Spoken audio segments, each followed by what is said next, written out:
오늘은 부활주일입니다. 여러분, 부활주일인데 부활의 의미가 무엇입니까? 여러분 잘 아시죠? 부활의 의미는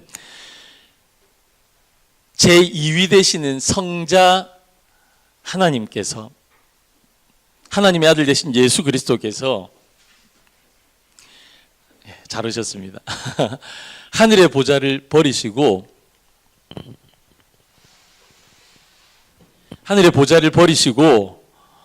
어떻게 해요? 우리와 같은 모습으로 인간의 종의 형체로 예수님께서 이 땅 가운데 오신 겁니다. 그래서 우리를 사랑하신다는 한 가지 이유 때문에 예수님께서 십자가에서 죽으셨습니다. 그리고 하나님께서 다시 우리 인간들을 구원하시기 위해 그 아들 예수 그리스도를 사망 권세에서 이기게 하시고 어떻게 해요? 다시 살아나게 하신 날이 부활절입니다. 조금 더 단순하게 제가 말씀드리면 이 부활절은요, 예수님께서 아낌없이 버리신 뒤에 다시 이기신 날이 부활절입니다. 그러게 주님의 부활은 당연히 버리고 비워지는 게 선행되어져야 합니다. 먼저 버리고 비워지는 것. 그 이후에 어떤 것이 일어납니까? 하나님의 은혜가 신비롭게 채워지는 것. 그것이 부활입니다. 먼저는 나의 것이 버려지고 그 위에 하나님의 은혜로 채워지는 것이 부활의 은혜입니다. 저는 이 부활절의 의미를 이런 차원에서 오늘 마가복음 3장 읽었던 본문의 말씀으로 한번 부활의 의미를 한번 찾아봤으면 좋겠습니다. 오늘 본문은요, 예수님께서 이미 선택한 5명의 제자들, 베드로, 안드레, 요한, 야고보, 그리고 마태, 이 5명과 함께 바다로 물러가셨다라는 말씀입니다. 그런데 왜 예수님께서 하필이면 갈릴리 지역의 그 넓은 육지를 놓아두고 왜 하필이면 갈릴리 바닷가로 물러가셨겠습니까? 그럼 그 문제의 해답이요, 오늘 읽었던 8절에서 10절까지 말씀에 나옵니다. 제가 한번 읽어드릴게요. 유대와 예루살렘과 이두메와 요단강 건너편과 또 두로와 시돈 근처에서 많은 무리가 그가 하신 큰 일을 듣고 나오는지라. 예수께서 무리가 애워싸 믿은 것을 피하기 위하여 작은 배를 대기하도록 제자들에게 명하셨으니 이는 많은 사람을 고치셨으므로 병으로 고생하는 자들이 예수를 만지고자 하여 몰려왔음이더라. 아멘. 여러분, 예수님의 초기 사역은요, 많은 기적과 이적을 보이셨습니다. 보통 사람들이 행할 수 없는 기적과 이적들을 많이 보이셨습니다. 그 중에서도 예수님의 초기 사역은 많은 병자들을 예수님께서 고치셨습니다. 오늘 본문은 예수님의 초기 사역에서 중기 사역으로 넘어가는 과정이었는데요, 예수님께서 많은 병자들을 고치셨다라는 소문이요, 각지에 퍼져나가기 시작했습니다. 많은 병자들을 예수님이 고치셨다라는 소문이 퍼지니까 많은 사람들이 예수님께 몰려오기 시작한 것입니다. 예수님께서 갈릴리의 가버나움 지역에서 행하셨던 기적의 소문들이 갈릴리는 물론이고 이스라엘 전역으로 퍼져나가기 시작합니다. 마가는요, 7개의 지방을 소개합니다. 갈릴리, 유대, 예루살렘, 이두메, 요단강 건너편, 두로, 시돈. 예수님에 대한 소문이요. 어떤 소문이요? 예수님이 병자들을 고치신다라는 소문이요. 이렇게 이스라엘 전역에 퍼져나간 겁니다. 그의 치유의 명성을 그만큼 많은 사람들이 들었고요, 많은 사람들이 예수님께 관심이 집중되어 있었던 것입니다. 예수님이요, 전국 투어를 할 필요도 없었습니다. 알아서 자신의 문제들을 가지고 예수님 앞에 나오기 시작한 것입니다. 그렇게 몰려온 사람들은 이구동성으로 예수님을 만나야지 생각한 겁니다. 왜냐하면요, 예수님을 만나기만 하면 어떻게 해요? 예수님을 만나기만 하면 내 안에 있는 질병이 고쳐질 수 있다. 여러분, 심하게 아파 보신 적 있나요? 심하게 아파 보신 적? 저는요, 제가 허리가 조금 아파가지고 기어다닌 적이 있어요. 기어다닌 적이. 근데요, 너무 아프니까 제 허리에 대고 제가 안수하고 기도하고 있더라고요. 너무 일어나고 싶고, 너무 운동하고 싶고, 너무 걸어 다니고 싶고. 그러니까요, 여러분, 내 안에 질병이 있으면요, 마음이 갈급해집니다. 이것만 나을 수 있으면이라는 생각이 모두에게 있습니다. 그러니까 자신의 몸에 질병을 가지고 있는 사람은 예수님을 만나고 싶었던 것입니다. 그럼 기대감으로 예수님을 찾아옵니다.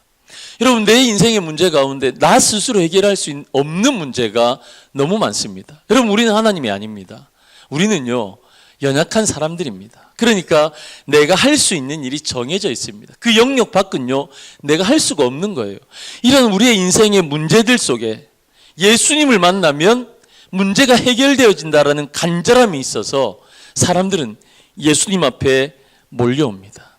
예수님을 만나는 것으로 끝이 아니라 예수님을 만지려고 그들이 예수님 앞에 몰려들었습니다. 이런 상황이었습니다. 오늘 본문은 여러 많은 사람들이 예수님 앞에 나온 겁니다. 그런데 7절 말씀을 보시면요, 사람들이 이렇게 몰려오는데 예수님께서는 제자들과 함께 바다로 물러가셨다라고 말씀하십니다. 사람들은 몰려오는데 왜 예수님은요, 바다로 가셔야만 합니까? 물론 사람들이 너무 많이 오니까 신변의 위협이라고 생각할 수 있지만요, 그런데 예수님께서 바다로 물러가신 이유는요, 주님의 정체성 때문이었습니다. 주님의 아이덴티티가 여기에서 정확하게 드러나는 것입니다. 주님이 가지셨던 영적인 정체성이 무엇입니까? 예수님은요, 잘 들어보십시오. 예수님은 세속적인 인기보다 하나님 아버지와의 관계가 우선이었습니다. 하나님과의 릴레이션십이요, 더 우선이었습니다. 여러분, 오늘 말씀에 제가 설명드린 것처럼 이스라엘 전역에 예수님을 보기 위해서, 만지기 위해서 사람들이 모였습니다. 우리로 따지면요, 전라도에서, 경상도에서, 충청도에서 많은 사람들이 예수님 보려고 서울에 모인 겁니다. 이 독일에 따지면 저 위에 있는 베를린에서, 하노버에서, 여기저기에서, 저기 뮌헨에서, 여기저기에서 모인 겁니다. 예수님을 만나기 위해서. 이스라엘 전역에서 몰려든 사람이 너무 많다라고 하는데, 마가는 여기에서 마가의 독특한 표현이 있습니다. 거기에 주목해 볼 필요가 있습니다. 여러분, 말씀을 보시면 7절에 보시면요, 큰 무리가 모였다라고 말씀합니다. 큰 무리가. 8절에는요, 많은 무리가 모였다라고 기록하고 있습니다. 9절에도 또 무리라는 표현을 마가는 쓰고 있습니다. 10절은요, 많은 사람들이라고 표현합니다. 큰 무리, 많은 무리, 많은 사람들. 어쨌든지 간에 많은 사람들이 예수님 앞에 모여든 겁니다. 마가의 이 표현은요, 어떤 표현이냐면 예수님에 대한 인지도가 당대 최고점에 달했다라는 것입니다. 예수님은 당대의 최고의 슈퍼스타가 되었다라는 극적인 표현을, 이런 무리라는 것을 통해서, 많은 사람들이라는 표현을 통해서 마가는 표현하고 있는 것입니다. 여러분, 제가 대학 다닐 때요, 그러니까 한 20년도 더 넘은 것 같습니다. 한 20년 전의 이야기인데, 저는 부산에서 태어났습니다. 부산이요, 우리 한국 분들 아시겠지만 부산이 한국에서 몇 번째 도시예요? 영어 경제 공부 다시 하셔야 되겠어요. 5번째래요. 부산이요, 한국에서 2번째, the second city입니다. 제가 그런 데서 태어났습니다. 근데 제 아내는 서울에서 태어났다고 제가 촌놈이라고 저를 놀리곤 하는데, 어쨌든 부산이 제2의 도시입니다. 그런데요, 부산이 서울 아니라 하남이나 성남이나 이런 데보다 못한 이유가 뭔지 아십니까? 예? 제 아내는 사투리, 저는 사투리 별로 안 써서 그거는 뭐 이제 괜찮은 것 같고. 권사님 뭐라고요? 멀어서. 맞아요. 제가 원하는 답은 이거였습니다. 멀어서. 멀다라는 의미 안에는요, 뭐가 포함되어 있냐면, 이제 10대 아이들은요, 아이돌이 있잖아요. 우상들이 있잖아요. 연예인들 보고 싶잖아요. 저는 어릴 때 제2의 도시 부산에서 살면서도요, 연예인을 한 번도 제 눈으로 보지 못했습니다. TV에서만 봤지 연예인을 한 번도 제가 보지 못했어요. 그게 지방이구나, 촌이구나 라는 생각이 드는 거예요. 근데 제가 대학 다닐 때 어떤 일이 있었냐면, 제가 신학교를 다녔거든요. 근데 저희 학교에 축제 때 누가 왔냐면, 여러분 놀라지 마십시오, 이문세가 왔습니다. 뭐 요즘 이문세 별로 쳐주지도 않으신 것 같은데 저희 때는 우상이었어요. 우상. 이문세가 왔어요. 이문세가 왔는데 어떤 일이 벌어졌냐면 제 학교가 제가 고대 출신이잖아요. 아시죠? 고신대 출신. 근데 고신대가요 부산에서도 영도라는 조그마한 섬 안에 있습니다. 혹시 아시는 분은 아실 거예요. 태종대 앞에 있어요. 그러니까 이문세가 온다는 소식을 듣고요 영도에 그 많은 그 주민들이요 거의 다 온 것 같아요. 저희 학교 축제를 넘어섰습니다. 그 운동장에 빼곡하게 들어서고도 줄을 짓는데요 이문세가 왔다니까 진짜 영도에 그 많은 사람들이 다 몰려든 것 같아요. 엄청나게 많은 사람들이 모였습니다. 이문세의 인기가 대단했어요. 그래서 그 앞자리 가려고요 신학생이고 뭐가 없어요. 예수 믿는 것도 없어요. 막 밀치고 앞자리 가서 이문세를 조금이라도 더 앞에서 보려고 그렇게 애썼던 20년 전에 제가 떠오릅니다. 그런데요 예수님의 인기가 그것과 비교가 되겠어요? 그냥 인기 조금 좋은 연예인이 와서 그거 좀 더 가까이서 보고 싶은 그것과 비교가 되겠어요? 오늘 지금 마가복음 3장에서는 인생의 문제를 가지고 있는 사람들, 인생의 질병을 가지고 있는 사람들, 조금 더 드라마틱하게 얘기하면요 생사를 걸고 주님 앞에 나온 사람들이 그 많은 무리들이 예수님 앞에 모인 겁니다. 그런데 인기 절정이셔서 예수님 앞에 몰려온 사람들이 그렇게 수많은 무리들이 있는데 주님의 반응이 뭐냐고요. 오늘 본문 9절 말씀을 한번 볼까요? 9절에 보시면 예수께서 무리가 애워싸 미는 것을 피하기 위하여 뭐라고요? 무슨 배요? 작은 배를 대기하도록 제자들에게 명하셨으니. 이런 볼펜이 있으시면 작은 배에다 동그라미를 치시고 별표를 한 5개 좀 해놓으세요. 작은 배. 제가 오늘 드리고 싶은 말씀은 이겁니다. 작은 배. 주님은 제자들에게요 작은 배를 준비시키셨습니다. 작은 배는 본문의 상황에서 오늘 본문의 말씀의 상황에서 보면요 주님의 입지와는 정반대의 위상을 상징하는 겁니다. 지금 주님과 함께 있는 5명의 제자들은 어떤 제자들이냐면요 그 중에 1명만 빼고 4명은요 거기 갈릴리 바닷가에서 잔뼈가 굵은 어부들입니다. 아마도 그들의 입김이면요 엄청나게 큰 배를 준비시킬 수 있는 사람들이 예수님의 제자들이었습니다. 그런데 본문에서 마가는요 분명히 주님이 준비시키라고 한 배가 어떤 배라고요? 어마어마하게 큰 배라고요? 작은 배를 준비하라고 말씀하고 있습니다. 이것은요 분명히 마가의 의도적인 표현 기법입니다. 무엇을 말하려고 하는 겁니까? 주님은 이 대중적인 인기에는 조금도 관심이 없었던 것입니다. 주님은 당신을 향해서 대중적인 스타로 남아주기를 원하는 수많은 그 무리들 속에 예수님은 그 소리가 들리지 않으셨던 겁니다. 아니 들렸더라도요 귀를 막으셨던 겁니다. 오히려 주님은 작은 배에 몸을 싣고 피하기를 원하셨습니다. 그리고 나서는요 그 많은 인기를 뒤로 하시고 작은 배를 타셔서 그 갈릴리 바닷가 속으로 들어가셔서 하나님과 더 깊은 교제의 장소를 주님께서는 찾으셨던 겁니다. 그래서 예수님은 지시하실 때 제자들에게 작은 배를 준비하라 말씀하신 겁니다. 저는요 이 작은 배라는 것이 오늘 우리 부활절을 맞이한 우리에게 이 시대에 살아가는 현재의 부활의 정신에 대해서 말씀하신다라고 저는 믿습니다. 여러분 부활이 어떤 날입니까? 부활은요 제가 처음 말씀드린 것처럼 예수님의 고난의 죽으심 이후에 다시 사신 날입니다. 그러면 우리는 어떻게 이 주님의 부활을 적용하며 살아가야 하는가라는 것이 우리 가운데 있는 현 숙제입니다. 예수님의 죽으심과 다시 살아나심의 의도를 깨닫고 여러분 매주일 우리의 삶에서 경험되어져야 하는 것이 부활입니다. 우리는 날마다 부활절이 되어야 하고요 매일의 삶이 부활절이 되어야 하고 매주일의 삶이 부활주일이 되어야 하는 겁니다. 주님이 대중적인 인기를 경계하셨다면 우리도 그렇게 살기로 결단해서 다시 삶에 거듭나는 것이 바로 진정한 부활의 정신입니다. 주님이 작은 배에 몸을 실었다면, 어떤 큰 배 아니고요 작은 배에 몸을 실었다면 우리도 큰 배를 추구하는 세속적인 욕심에서 벗어나는 것이 진정한 부활입니다. 예수님께서는 주님을 높이 들려고 하는 무리들을 경계하시고 조용히 바닷가로 피하신 그곳에서 하나님과 교제하고 싶어 하셨습니다. 그렇다면 우리도 대중적인 높은 자리를 탐내는 그런 자들이 아니라 주님과의 인격적인 만남에 더욱 올인하는 그런 그리스도인으로 살아가는 것, 여러분, 그것이 진정한 부활입니다. 여러분, 그래서 이 시대의 부활은 어떤 의미가 있습니까?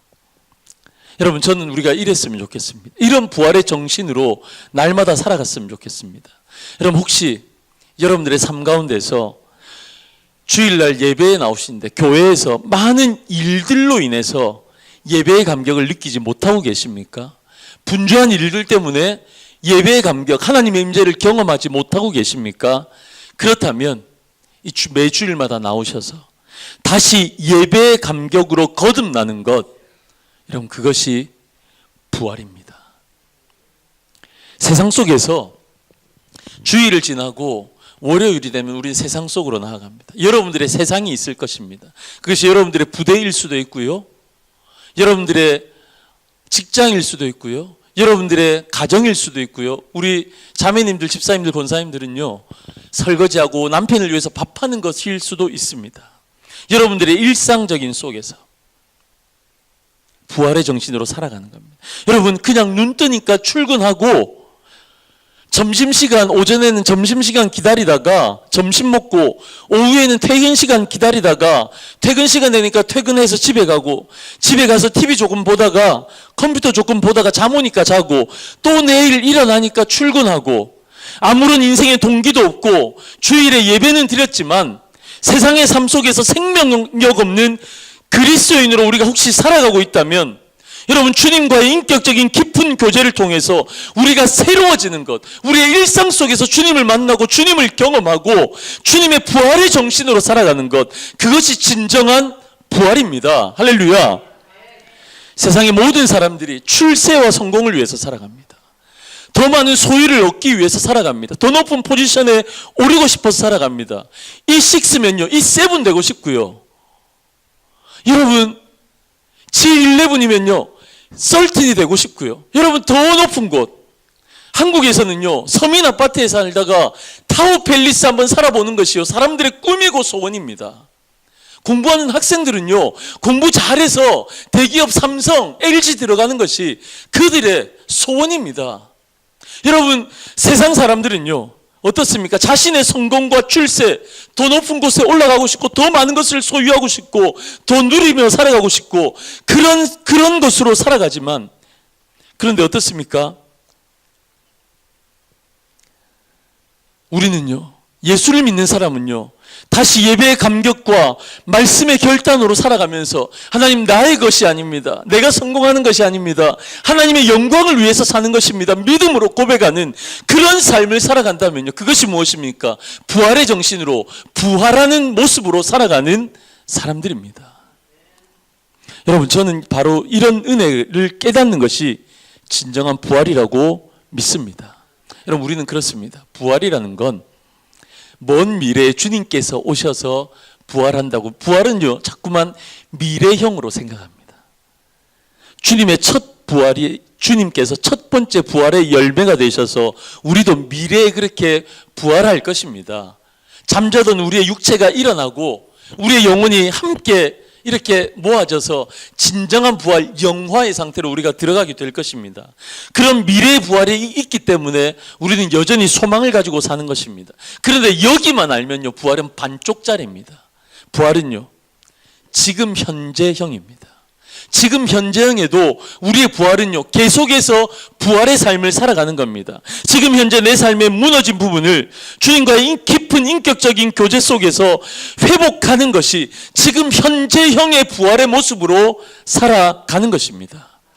이 부활절을 맞이해서 저와 여러분들은요 부활의 영광이 우리 안에 충만하게 임하기를 주님의 이름으로 간절히 소원합니다. 여러분, 우리의 무너진 부분이 있다면 다시 한번 회복하시고 주님과 더 깊은 교제를 통해서 하나님의 영광을 위해서 모두가 누웠고 자빠져 있는 상황 속에서 우뚝 솟아서 세상과 반대 정신으로, 부활의 정신으로, 모두는 사망 가운데 있지만 우리는 생명력을 가지고 벌떡 서 있어서 부활의 정신으로 이 땅에 살아서 하나님 앞에 영광이 되어지는 거룩한 복된 삶을 살아가시는 저와 여러분 되시기를 주님의 이름으로 간절히 축원합니다. 아멘.